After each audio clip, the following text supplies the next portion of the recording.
नमस्कार सगळ्यांना. कसे आहात सगळे? स्वागत आहे तुमचं माझ्या चॅनलवर. सगळ्यांना श्री स्वामी समर्थ. तर हे साहित्य आहे रुद्राभिषेकाचं.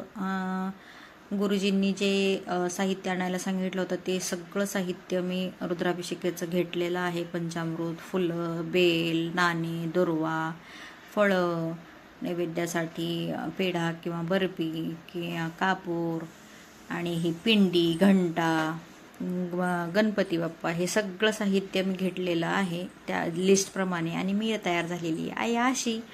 तर कशी दिसतीये मी रुद्राभिषेकाला जाण्यासाठी. आणि हा रुद्राभिषेक जो आहे तो मंदिरात नाही केला होता. हा आम्ही केला होता एका हॉलमध्ये, कारण याचं आयोजन केलं होतं. जे आम्ही योगा करतो त्या योगाच्या मॅडमनी हा रुद्राभिषेक आयोजित केला होता. त्याप्रमाणे आम्ही मंदिरात न करता तो हॉलमध्ये केला होता. कारण एक 35 ते 40 महिला होत्या या अभिषेकासाठी. आणि इतक्या महिलांना कुठल्याही मंदिरात इतका वेळ बसू देणार नाहीत. कारण ह्याचा रुद्राभिषेकासाठी जवळजवळ 1.5 ते 2 तास टाईम लागला रुद्राभिषेक करण्यासाठी. गुरुजींनी अतिशय छान आणि सुंदर असा हा रुद्राभिषेक आमच्याकडून करून घेतला. आणि कुठल्याही मंदिरात इतक्या महिलांना इतक्या वेळ बसून नाही देणार. कारण इतर जे भाविक असतात ते येतात प्रत्येक सोमवारी मंदिरात, त्यांची गैरसोय होते. त्याच्यामुळे मंदिरात करूच दिला नसता. त्यामुळे आम्ही हा हॉलमध्येच रुद्राभिषेक करून घेतला. तर रुद्राभिषेक करताना सगळ्यात अगोदर सगळ्यांनाच माहीत आहे की आपण बाप्पाची आराधना करतो, त्यांना त्यांचं स्थान देतो आणि मग पुढच्या विधीचं आपण सुरुवात करतो. त्याप्रमाणे आम्ही बाप्पांचं अभिषेक केला. त्यांना धूप दीप नैवेद्य दाखवून नंतर पिंडीवर अभिषेक केला. तर रुद्राभिषेक, तर ते काही मंत्र असतात ते गुरुजी म्हणतच होते आणि आमच्याकडून ते सांगत होते. त्याप्रमाणे आम्ही हे सगळं करत होतो. तर श्रावण महिना हा भगवान शंकरांना अतिशय प्रिय आहे आणि खूप धार्मिक महिना मानला जातो हा जो श्रावण महिना आहे. तर त्याप्रमाणे तर शंकरांना पण खूप प्रिय आहे. त्याच्यामुळे बरेच लोक पूर्ण 1 महिन्याची श्रावणी करतात. एक वेळ जेवण करून पूर्ण श्रावण महिना श्रावणी धरतात आणि सोमवार निरंकार करतात. तर ज्यांना जसं शक्य आहे त्याप्रमाणे ते भगवान शंकरांना विनवण्याचा प्रयत्न करत असतात. आणि असं म्हणतात की देवांचे देव महादेव असले, ते शीघ्रकोपी असले, तांडवकारी असले, तरी पण ते भक्तांच्या हाकेला सगळ्यात लवकर धावतात. आणि भोळे शंकर आहेत, त्यांना जास्त काही हे करावं लागत नाही. त्याच्यामुळे खूप प्रेमाने श्रावण महिन्यात शंकराची भक्ती लोक करतात आणि खूप धार्मिक महिना म्हणून हा ओळखला जातो श्रावण महिना.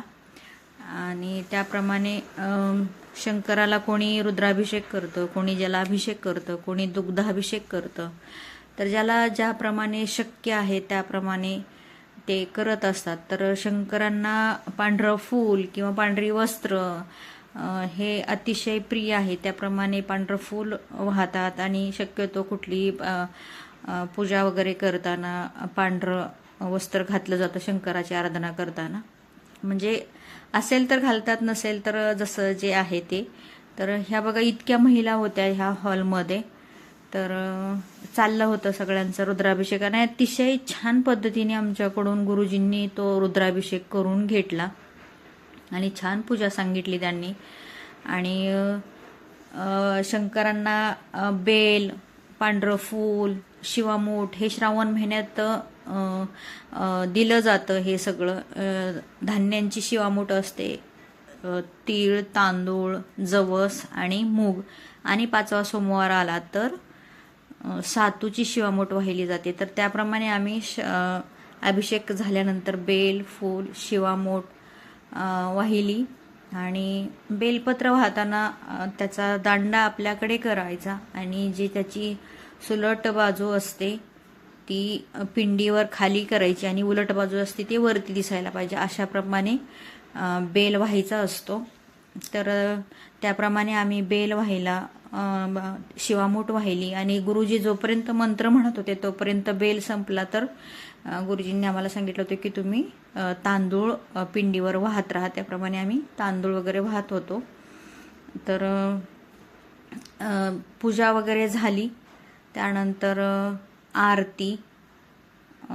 आरती झाली. सगळे आरती वगैरे करून म्हणजे आरती वगैरे चालू होती आणि खूप सुंदर आणि अगदी मनाला खूप प्रसन्न असं त्या हॉलमध्ये वाटत होतं. सगळीकडून पॉझिटिव्ह एनर्जी त्या हॉलमध्ये पसरली होती आणि असं त्याला हॉलला एक मंदिराचं स्वरूप आलं होतं.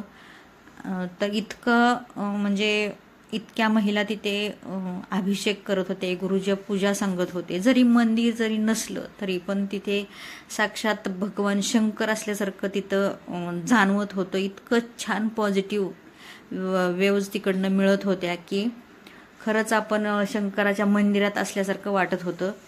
आणि खूप सुंदर अशी पूजा गुरुजींनी आमच्याकडून करून घेतली. खूप सर्व महिलांनी खूप मनोभावे भगवान शंकराची पूजा केली, नमस्कार केला. जे काही आपल्या मनात संकल्प होता किंवा जे काही आपल्याला मागायचं होतं ते सगळ्या महिलांनी मागितलं आणि सगळ्यांची इच्छा मनोकामना भगवान शंकर पूर्ण करो अशीच मी त्यांच्याकडे प्रार्थना करते. आणि तुम्हाला हा व्हिडिओ कसा वाटला, तर व्हिडिओ आवडला तर लाईक आणि सबस्क्राईब नक्की करा. आणि सगळ्या महिला एकत्र जमल्या की कुठे ना कुठे कशाचा तरी आनंद घेतात. त्याप्रमाणे कोणी फुगडी वगैरे म्हणत होतं.